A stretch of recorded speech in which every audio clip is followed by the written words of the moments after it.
안녕하세요. 김대복 대표입니다. 중국의 딥시크 AI 충격이 지속되고 있습니다. 자, 오늘은 딥시크 AI 충격과 국장 전망입니다. 오늘도 영상 끝까지 잘 청취하시고 좋아요, 구독하기, 알람 설정 부탁드리겠습니다. 연휴 첫날인 그 뉴욕 시장이 3% 급락했다가 2% 반등하는 이런 시장 흐름이 나왔습니다. 이제 중국발 AI 쇼크가 지속되고 있다 이렇게 봐야 됩니다. 자, 우리는 이제 오늘 이제 이런 시점에서 무엇을 우리 것으로 볼 거냐, 이게 큰 관건인 것 같습니다. 결국은 이제 중국발 AI 충격이 우리 시장에 지금 현재 다가왔고, 이게 미국의 시장 흐름들 중에서 전체적으로는 3% 급락하고, 지금 현재 S&P가 나스닥이 2% 올랐는데, 핵심은 지금 이제 여러 가지 어떤 흐름들 중에서 이 딥시크 AI 충격이 지금 현재 어떻게 보면 트럼프 정권의 어떤 출범 시기에 딱 맞춰서 이게 나왔기 때문에 이게 뭐 의도적이든 의도적이지 않든 일단 뭐 이쪽 관련주들은 어떤 충격이었다 이렇게 볼 수가 있겠습니다. 지금 현재 엔비디아 같은 경우는 이제 16% 빠졌다가 8% 가까이 올랐으니까 이제 8% 정도 내렸고, 지금 현재 브로드컴 같은 거는 내린 상태에서 반등이 약하니까 13.7% 정도가 내렸고요. 여기 지금 이제 컨스텔레이션이나 이런 쪽 시장, 여기 보면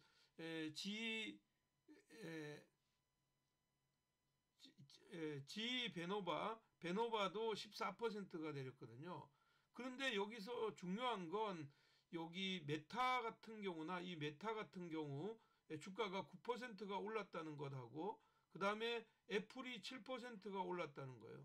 그리고 전반적으로 보시면 여기 이제 팔란티어 같은 경우가 9% 가까이 올랐고요. 그리고 여기 지금 이제 이쪽에 클라우드, 지금 현재 스트라이크 홀딩스요, 11% 가까이 올랐죠.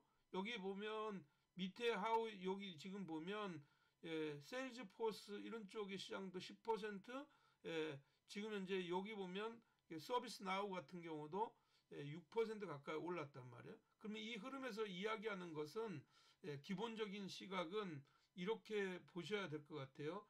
여기 흐름에서는 미국 시장이 충격 파장이 지금 이제 HBM을 만들고 GPU를 만드는 이런 쪽의 시장 흐름에서는 이제 딥시크가 이제 주장하는 것은 뭐 그게 진위 여부를 떠나서 가격이 싼 GPU 가지고도 지금 엄청난 성능을 나타냈다 이런 얘기죠.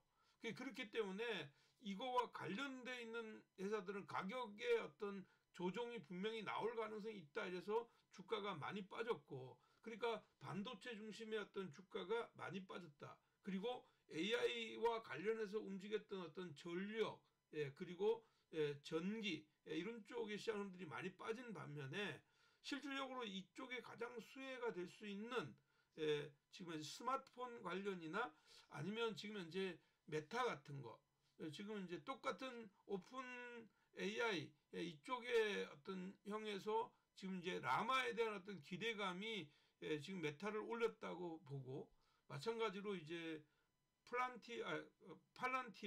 팔란티어서부터 서비스 나우 이런 지금 이제 소프트웨어 관련주들이 상승했다는 점을 감안하면 이것은 어쩌면 좀 빨라질 것 같아. 이쪽이 결국은 이제 딥시크의 AI 충격이 왔지만 이것은 기본적으로 AI 어떤 전쟁이 종전이 된 게 아니라 시작의 단계이다 이렇게 보는 것이죠. 그렇기 때문에 이건 오히려 좀 더 확장될 가능성이 많고, 과거에 이쪽에 지금 보면 이제 마이크로소프트의 CEO가 이야기한 지금 이제 재본 패러닥스, 여기에 대한 이런 흐름들이 분명히 올 것 같아, 이렇게 보는 겁니다. 그래서 여기 보시면 이게 뭔 얘기냐면 그 이제 그 재본 패러독스는 그 이제 에너지가 효율이 향상될수록 에너지 소비가 줄어들기 때문에 오히려 에너지는 이 에너지 소비가 더 늘어난다. 이게 이런 역설적인 현상을 재본 패러독스라고 하는데, 재본스 패러독스 이라고 하는데, 이게 AI와 똑같은 거다. 가격대가 AI의 가격대가 싸지면 이런 그 어떻게 보면 오히려 이쪽 경쟁이 세진다. 이렇게 그러니까 비싼 가격에 그 지금 이제 HBM을 사용하지 못했던 데가 나올 수 있기 때문이다. 이렇게 봐야 되고요. 또 하나는 이제 이게 나왔던 어떤 진위가 이제 지금 궁금하다, 이런 얘기죠. 그래서 지금 이제 우려는 이제 그 미국과 중국의 어떤 패권 전쟁에서 이게 이제 중국이 먼저 좋은 우위를 차지했다는 거예요. 그러니까 과거에 그 소련과의 냉전 시대 때 그 세계 최초 인공위성이라는 스푸트니크 1호를 쏘아 올린 이런 흐름들 때문에 그 미국이 그 아주 그쪽 우주 쪽으로 아주 결국은 이제 그 굉장히 많은 어떤 투자를 했던 거하고 똑같은 이런 형태. 그래서 이런 흐름들이 나올 것 같아, 이런 얘기죠. 그렇게 보면 지금 현재 시장 흐름에서는 일시적으로는 약간 충격의 파장이 조금 올지는 몰라도 근본적인 시장 흐름에서는 이게 두 가지 어떤 흐름으로 가는데, 사실은 이제 그 딥시크라는 이런 것들을 만들었던 그 지금 이제 중국 그 이제 그 40대 청년인가요? 그 이쪽의 시장 흐름들도 보면 좀 어떻게 보면 약간 기획된 듯한 느낌을 많이 받았거든요. 그것은 뭔 얘기냐면 갑자기 부상해서 이렇게 이 트럼프 정권하고 딱 맞붙여 가지고 우리는 저가의 이런 AI를 만들었어 했는데, 사실은 자세히 보시면 그게 어떻게 보면 새로운 것들보다 카피의 가능성이 굉장히 많고, 그 어떻게 보면 그 HBM의 어떤 가격싼 HBM을 썼다고 이렇게 주장을 하나, 그것은 기본적으로 뭐 간단하게 얘기해서 이렇게 효율적으로 나왔다 이렇게 해서 선점하는 듯한 이런 느낌을 받잖아요. 근데 이게 사실 엄밀히 따지면 이 신뢰하기가 조금 어려운 이런 중국 이런 흐름이고, 사실은 저는 이제 만약에 꼭 똑같은데 비싼 걸로 만들었으면 이거보다 더 좋은 것이 나왔을 것 같잖아요. 그래서 결국은 이건 AI 전쟁을 가속화시키는 이런 흐름들이다, 이렇게 보는 겁니다. 근데 분명히 이제 이쪽 관련해서 버블된 종목군들은 지금 현재 충격을 받을 가능성이 많아요. 왜냐하면 똑같이 엔비디아하고 지금 현재 브로드컴 이런 것들이 상당히 많이 빠졌댔거든요. 그리고 컨스텔레이션 같은 이런 에너지 전력 이런 쪽도 많이 빠졌댔는데, 실질적으로 반전의 고리는 엔비디아는 하락폭의 반을 회복했던 반면에 오히려 다른 쪽은 지금 회복을 하지 못했다는 얘기죠. 그래서 어쩌면 처음에는 이런 충격 파장이 아무것도 아니야 이렇게 생각이 돼서 주가의 반전이 나올지 몰라도 주가는 다시 떨어질 수도 있다, 이렇게 저는 생각하고요.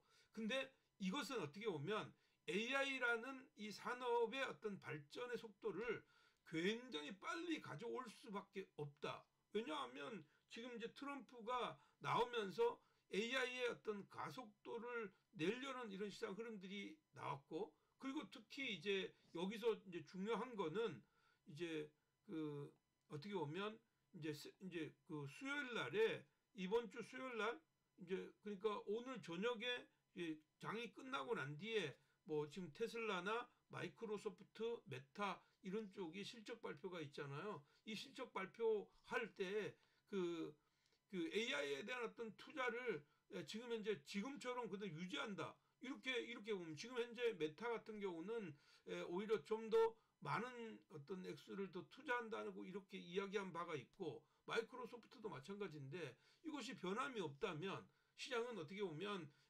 가격이 너무 비싸고 이런 것들이 어떻게 보면 조금 가격의 다운의 요소 이런 것들로 인해서 좀 더 발전되는 이런 흐름으로 연결될 가능성이 높다, 이렇게 보는 거죠. 그리고 좀 전에 봤듯이 소프트웨어 관련주들은 굉장히 많이 올랐잖아요. 반대로 여기는 내렸는데, 그렇게 된다면 주가는 소프트웨어의 어떤 개발은 계속된다, 이렇게 보면 우리 시장도 마찬가지 어떤 이런 시장 흐름이라고 볼 수가 있는 겁니다. 그래서 우리 시장의 흐름들을 이렇게 지금 보시면 우리 주가가 지금 이제 6개월 연속으로 하락하다가 지금 이제 처음으로 이제 양봉이 이제 월봉으로 지금 현재 나와 있는 건데, 이 월봉이 양봉이 나왔는 이런 흐름에서 지금 이제 마지막 날에 1월 마지막 날에 주가가 만약 설사 나쁘더라도 이 양봉은 유지가 될 거라고 보고요. 이 6개월 동안 양봉에서 이렇게 새로운 어떤 힘들이 받았기 때문에 2월 달에도 실질적으로 약간 약해지는 이런 시장 흐름이 나오면 이 흐름들은 가는 거다. 그래서 국장은 제 갈 길을 갈 것 같아, 이렇게 보는 것이죠. 그래서 국장이 결국은 이제 탄핵의 속도가 빨라지고 지금 현재 뭐 상법이 개정이 안 되더라도 지금 현재 우리나라를 바라보는 어떤 시각이 좋아지는 이런 한에서는 기본적으로는 여기 3천선에 향하는 어떤 시장 흐름들은 여전히 유효하다. 그러니까 내릴 때마다 매수인데, 이게 만약에 지금 이제 수요일하고 목요일 날 시장 흐름들이 오늘 저녁과 내일 시장 흐름이 어떨지 몰라도 시장이 이런 충격이 오면 우리 시장도 내려받을 텐데, 이 뭐 깊게 내리면 저는 오히려 좋은 매수이고, 만약에 얕게 내리면 오히려 이거는 오히려 살짝 비중을 축소했다가 깊은 자리를 노리는 전략이 좋겠다. 그래서 1월 말과 2월 초는 기본적으로 이런 딥시크의 AI 충격으로 인해서 밀리는 자리는 좋은 매수의 기회인데, 기본적으로는 AI와 관련해서 우리나라 같은 경우는 소프트웨어 관련주들도 주말에 지난주에도 별로 움직이지 못했거든요. AI 의료기기에 뭐 고영을 빼놓고는 거의 움직임이 없었다, 이렇게 보면 이런 쪽의 시장 흐름들로 포커스를 맞춰가는 전략이 저는 좋겠다, 이렇게 보겠고요. 반도체하고 이런 다른 쪽의 시장 흐름들은 오히려 조금 매도 압력이 조금 심할 수도 있다. 그러나 뭐 얕게 내린다면 오히려 비중을 좀 축소하고, 깊게 내리면 팔지 말고 오히려 재매수의 관점에 접근하시고, 소프트웨어 그리고 이제 이쪽하고 전혀 관련이 없는 조선 섹터나 이런 쪽의 시장들은 내릴 때마다 매수 관점에 접근하는 전략 유효하다, 이렇게 말씀드리겠습니다. 예, 오늘 지금 현재 제가 이제 이게 설날인데 뭐 설날에 좀 답답할 것 같아서 여러분들하고 함께 했는데, 오늘 영상이 마음에 드셨다면 좋아요, 구독하기, 알람 설정 부탁드리겠습니다. 내일도 또 좋은 소식으로 여러분들과 함께 하도록 하겠습니다. 여러분 감사합니다. 안녕.